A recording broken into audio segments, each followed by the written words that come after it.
Hello my friends, my name is Forge and welcome to our brand new Minecraft update. So today we have the new update of 1.17.30 and this is actually a really big update and plus a very exciting one. Now I'm not going to go over every single bug fix or every single change. If you do want to see all the changes and stuff like that, there will be a link down below to the change log, but I will be discussing some of the most important things that are part of this update. So without any further ado, let's get right into the showcase. So here we are inside the world and we're going to begin with the first change, which is a brand new game rule introduction, which is called Respawn Blocks Explode. This is a very good game rule. It means that beds will no longer explode in the end or in the nether, and the respawn anchor will not explode in the overworld or in the end. Now right now I do have it set to false, so if I come inside the nether, we results a bed. I'm going to go ahead and demonstrate this. So right here, this is something that happens every time. It just explodes. But if you were to turn that game rule off, then it will not explode. And this is the game rule right here. / game rule, respawn blocks explode, and go and set that to false. And now if I try to place it on the bed and I try to explode it, it will not explode. And I think this game rule is a very handy one. Like people playing on servers, typically we probably have had griefers, and the griefers, they love to use beds to blow things up. Or they love to use respawn anchors to blow things up. But you no longer have to worry about that if you turn that game rule to false. We have a new structure block corner mode. So if you place one structure block there, and you place another one on the opposite corner, then you make sure that they're named the same thing. So right here we have test. If I come over to this one, this is called test.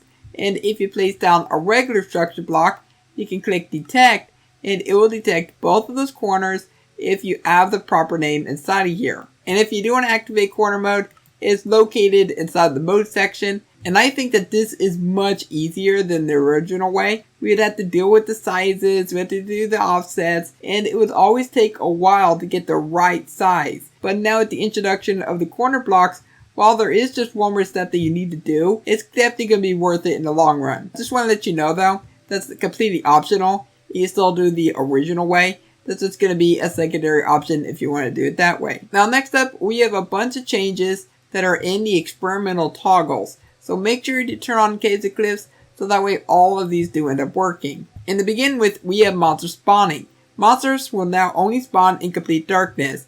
And just keep in mind that this does not affect the skylight. This will only affect the block light. It will only spawn in light levels of 0. And this was made to make things a bit easier when you're down below in the caves and you're trying to light up those big caverns. There's also new multi-noise world generation, new and improved terrain and bomb generation algorithm that creates more natural terrain and bomb transitions.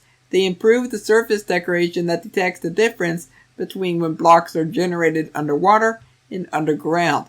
They introduced large ore veins to the world generation, adding more strategy to mining. They introduced the noodle caves to the world generation, which are small pathways between bigger caves. They introduced the possibility of dry cave entrances to make it easier to access the new noise caves, which is the big huge caves, if you're wondering about that. They introduced a new algorithm that finds suitable spawn positions that is closer to 0, 0. So that basically means that you will now spawn a lot closer to the center of the world. They added logic to save and load subchunks by absolute Y index to support data-driven dimension height ranges. And a lot of people really have no idea what this means. To be honest, I really don't know what it means. Next up, cave vines can now be pollinated by bees. The enchantment table will now emit light level 7.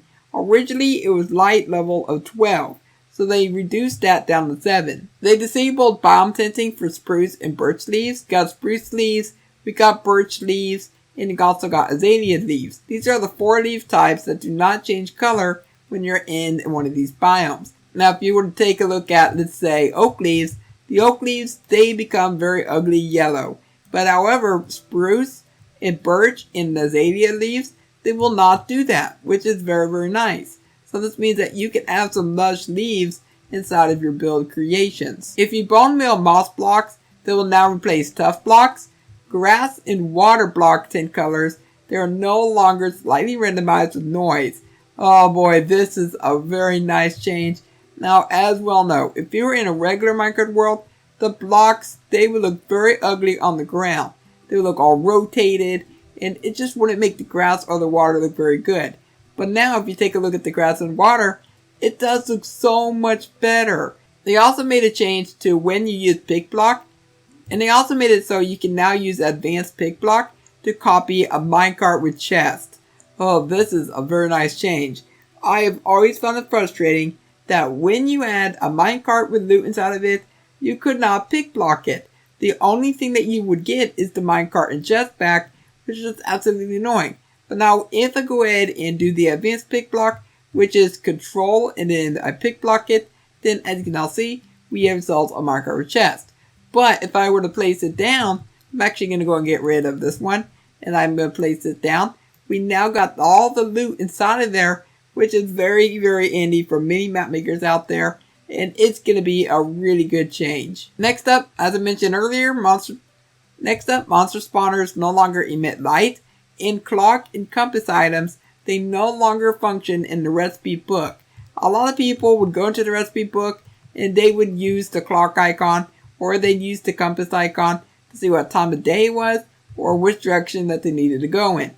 But now that's actually not going to work anymore, so instead you have to craft the compass or you have to craft the clock. Falling gravity blocks are no longer affected when they're landing on certain blocks. So as you can see, we got ourselves a bunch of concrete up there, and these would be all the blocks that would break gravity affected blocks.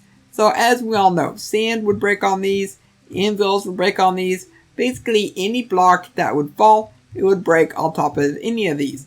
But now they no longer do that. So on all these different blocks, like iron bars, glass panes, any trapdoor, fences, stairs, and they can be in any orientation, top half of the slab, composters, the cauldrons, hoppers, shulker boxes, and walls. So if I go and demonstrate this, I'm going to go and break all of these, and look at this.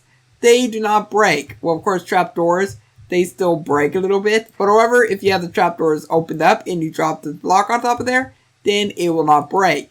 But if you did have it closed, then it will still break that block. And also, if you had it on the upper part, then also the block will not break. So if I place it up there, then you're going to be absolutely fine. And for the next big change, data-driven blocks, which are custom blocks, they can now be added to the creative inventory. My goodness, the wait is over. We can finally put our custom blocks in the inventory, and we no longer have to do the /give command, or we no longer have to make custom items just to place the block down. This is a very, very good change, and definitely going to make add-on making so much easier. And for the final big change, it has something to do with realms. So if I click on one of these realms I got right here, obviously both of these realms are closed.